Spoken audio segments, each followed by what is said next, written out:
한국의 한 소도시, 조그만한 도시에서 일어난 일인데요.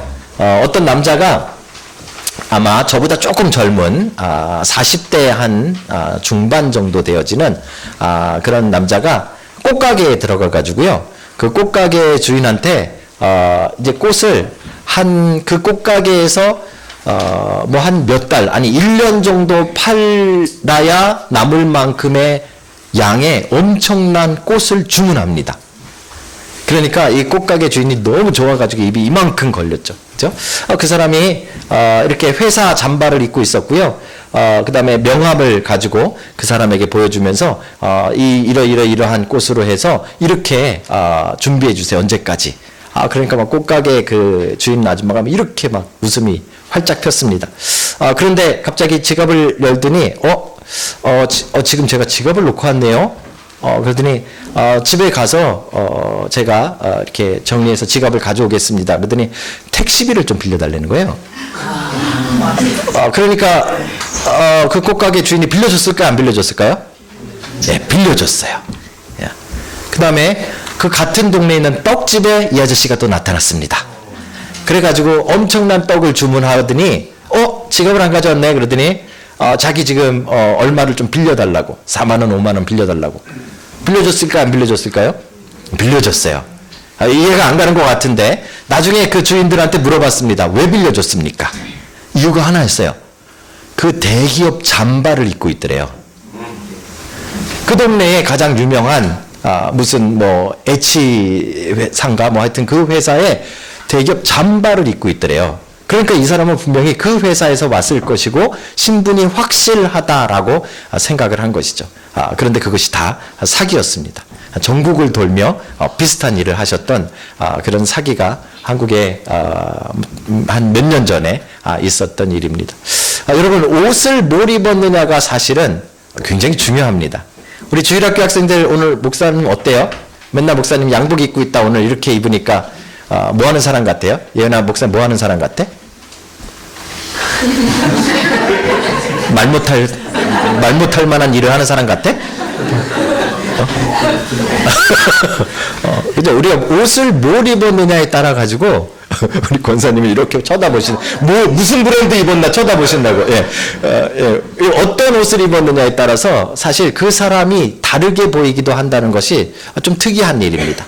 근데 이게 로마 시대에는 사실 어느 정도였는가 하면, 그죠? 그 옷에 따라서 그 사람의 신분이 달라지는 겁니다. 그래서 종들이 입는 옷의 형태가 있고 주인들이 입는 옷의 형태가 있습니다. 자, 이걸 어디서 우리가 알 수 있는가 하면 누가복음 15장에 보시면 집 나간 아들 탕자 이야기 아시잖아요. 그 아들이 막 돌아올 때 아버지가 저기 밖에 이렇게 쳐다보고 있다가 아들이 오는 모습을 보고 막 달려가서 그 아들을 끌어안습니다. 막 돼지치다가 막 냄새나고 막 거지같이 옷도 다 떨어지고 한 그 아들을 끌어안더니 옆에 따라온 종들에게 뭐라고 말하죠? 가서 새 옷을 입히고 신발을 신기고 손에 가락지를 끼우라. 그렇죠? 아들은 어떻게 하고 왔는가 하면 오면서 내가 아버지 저 잘못했어요 라고 해도 내가 이 낯짝에 아들로 받아달라고는 좀 힘들겠고 그냥 종 중에 하나로 받아주면 먹을 거나 먹어야겠다 이런 생각으로 왔어요. 아들은. 그런데 아버지가 한 이야기는 옷을 입히고 뭐 옷을 벗었다는 얘기가 아니에요. 무슨 옷을 입히라고요? 주인에 맞는, 신분에 맞는 옷을 입히라는 거죠. 그리고 신을 신기고, 종들이 신발을 안 신었어요. 그 당시는. 그러니까 신발을 신기고, 가락지는요, 그 집안의 대를 이어갈 상속자의 상징이에요. 가락지를 끼우고 이렇게 말하는 거죠. 그렇죠? 신분이 그 옷과 그 형태에 따라서 달라진 겁니다. 오늘 본문에 보니까 재밌는 본문이 등장합니다. 27절인데요. 누구든지 그리스도와 합하기 위하여 세례를 받은 자는 그리스도로 옷 입었느니라. 참 그리스도로 옷을 입었대요. 그리스도로 어떻게 옷을 입습니까? 뭐 예수님을 납작하게 펴서 우리가 입을 수 있는 것도 아니고, 그죠? 예수님으로 우리가 어떻게 옷을 입습니까? 이게 무슨 뜻일까요? 26절에서 설명하고 있습니다. 너희가 다 믿음으로 말미암아 그리스도 예수 안에서 뭐가 되었다고요? 하나님의 아들이 되었으니. 그러니까 그리스도로 옷 입었다라는 말은 간단하게 이야기하면 하나님의 자녀의 신분을 획득했다 이 말이에요. 그렇죠? 그래서 그리스도로 옷 입었다. 너희는 다 세례받은 너희들, 하나님을 믿는 너희들은 다 그리스도로 옷 입었다. 이렇게 말한 것은 너희가 이제 하나님의 자녀의 신분을 획득했다 이 말입니다.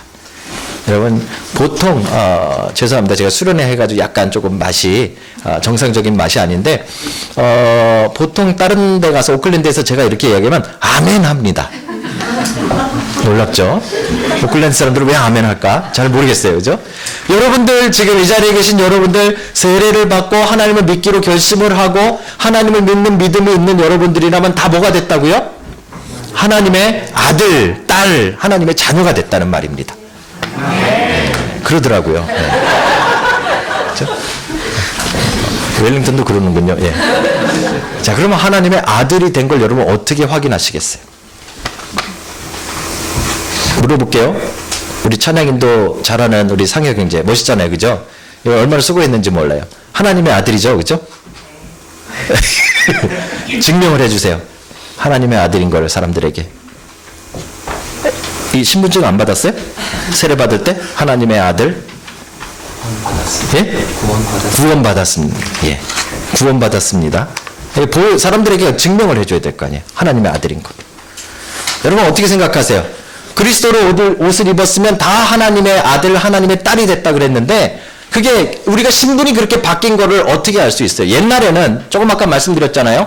옷을 갈아입혀 줬어요. 그래서 그리스도의 옷을 입었다 이렇게 표현한 거예요. 그죠? 근데 지금 우리는 그리스도의 옷을 입긴 입었는데 그래서 하나님의 아들이 됐다 그랬는데 그리스도의 옷을 입었는지 안 입었는지 눈에 안 보이잖아요. 그리스도의 옷을 입은 그 증거가 무엇이에요, 여러분? 28절입니다. 함께 읽겠습니다. 너희는 같이 읽습니다. 시작. 너희는 유대인이나 헬라인이나 종이나 자유인이나 남자나 여자나 다 그리스도 예수 안에서 하나이니라. 놀랍게도요, 그리스도의 옷을 입었다라는 표현 또는 하나님의 자녀가 되었다라는 표현은 성경에 굉장히 많이 나옵니다. 근데 하나님의 자녀가 됐다라는 이 표현이 그 성경의 부분마다 포인트가 조금씩 다릅니다. 강조점이 다릅니다. 그런데 오늘 갈라디아서에서 강조하고 있는 하나님의 자녀됨의 증거는 무엇인가 하면 하나됨입니다. 하나됨. 내 옆에 처음 보는 사람과 내 옆에 나와 다른 성격을 가진 사람과 내 옆에 나하고 전혀 다른 그런 문화를 가지고 있고 또는 생각을 가지고 있는 그 사람과 그리스도의 옷을 입었다는 것 하나만으로 하나가 되어진다면 그게 바로 하나님의 자녀가 된 증거입니다. 여러분 오늘 그 증거가 여러분에게 있습니까? 차마 자신있게 아멘이라고 못하시네요. 여러분에게 오늘 그 증거가 있으십니까? 오늘 그 증거를 오늘 확인하는 그런 야외 예배가 되기를 주의 이름으로 축복합니다.